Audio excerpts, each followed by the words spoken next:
Hi యూయర్స్. ఈరోజు మనం doctor BR Ambedkar open యూనివర్సిటీకి సంబంధించిన బీఏ, బీకామ్, బీఎస్సీ సెమిస్టర్ 1 నుండి ability enhancement course gender sensitization నుండి ఈరోజు మనం సిలబస్ గురించి చర్చించుకుందాం. ఈ సిలబస్ని 2 ఖండాలుగా 8 భాగాలుగా విభజించడం జరిగిందండి. ఇప్పుడు మనం సిలబస్ ఏంటో చూద్దాం. మొదటి ఖండం జెండర్ అవగాహన నుండి మొదటి భాగం జెండర్ చారిత్రక నేపథ్యం. ఈ జెండర్ చారిత్రక నేపథ్యం నుండి మనం సమాజంలో మారుతున్న స్త్రీల పాత్ర, సాంప్రదాయం, సంస్కృతి, స్త్రీలు నిర్వహించే పాత్ర సమాజంలో ఎలా ప్రభావితం చేస్తున్నాయో ఈ భాగం నుండి మనం నేర్చుకోవడం జరుగుతుందండి. తర్వాత రెండవ భాగం జెండర్ సామాజీకరణ.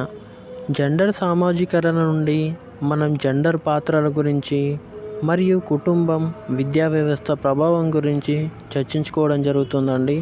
తర్వాత మూడవ భాగం జెండర్ పని. ఈ జెండర్ పని నుండి మనం పనిలో స్త్రీ పురుష వివక్ష, స్త్రీలు చేసే పనిని గుర్తించకపోవడం వంటి అనేక విషయాల గురించి మనం చర్చించుకుంటామండి. తర్వాత నాలుగవ భాగం జెండర్ అధికారం.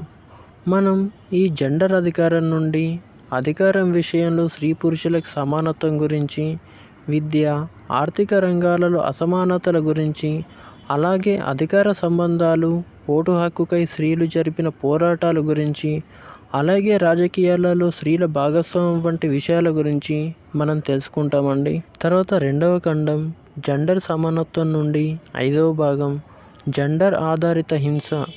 ఈ జెండర్ ఆధారిత హింస నుండి మనం అభివృద్ధి, శాంతిని సాధించడానికి స్త్రీలపై జరిగే హింస, అలాగే స్త్రీలు పనిచేసే కార్యాలయంలో లైంగిక వేధింపులు వంటి అనేక రకాలైన హింసల గురించి, అలాగే స్త్రీల పరిరక్షణకు రూపొందించిన వివిధ చట్టపరమైన నిబంధనల గురించి ఈ భాగంలో మనం తెలుసుకుంటామండి. తర్వాత 6వ భాగం సమానత్వం, భిన్నత్వం. ఈ భాగంలో మనం విద్య, ఉద్యోగం, ఆస్తి, ఆరోగ్యం, అలాగే దళిత, ఆదివాసీ, ముస్లిం మహిళలు ఎదుర్కొనే సమస్యల గురించి ఈ భాగంలో మనం నేర్చుకుంటామండి. తర్వాత 7వ భాగం మానవ హక్కులు. ఈ మానవ హక్కుల నుండి మనం మానవ హక్కులకై జరిగిన వివిధ సమావేశాలు, భారత రాజ్యాంగంలో మరియు సుప్రీంకోర్టు జడ్జిమెంట్ ఆధారంగా పరిష్కరించిన కేసుల వివరాలు ఈ భాగంలో మనం చర్చించుకుంటామండి. తర్వాత 8వ భాగం సమకాలీన సమస్యలు. ఈ భాగంలో సమకాలీన సమాజంలో చోటు చేసుకున్న ట్రాన్స్జెండర్, ఎల్జీబీటీ ఉద్యమాలని, స్త్రీలను వినియోగ వస్తువులుగా చిత్రీకరించడం, లింగ నిర్ధారణ పరీక్షలు, ఎగ్ ఫ్రీజింగ్, సైబర్ క్రైమ్ వంటి విషయాల గురించి మనం ఇందులో చర్చించుకుంటామండి. ఇదండి జెండర్ సెన్సిటైజేషన్లోని పూర్తి సిలబస్. రాబోయే వీడియోలో వీటికి సంబంధించిన పాఠ్యాంశాలు మరియు ప్రశ్నలు జవాబుల గురించి రాబోయే వీడియోలో చర్చించుకుందాం. Thank you for watching this video.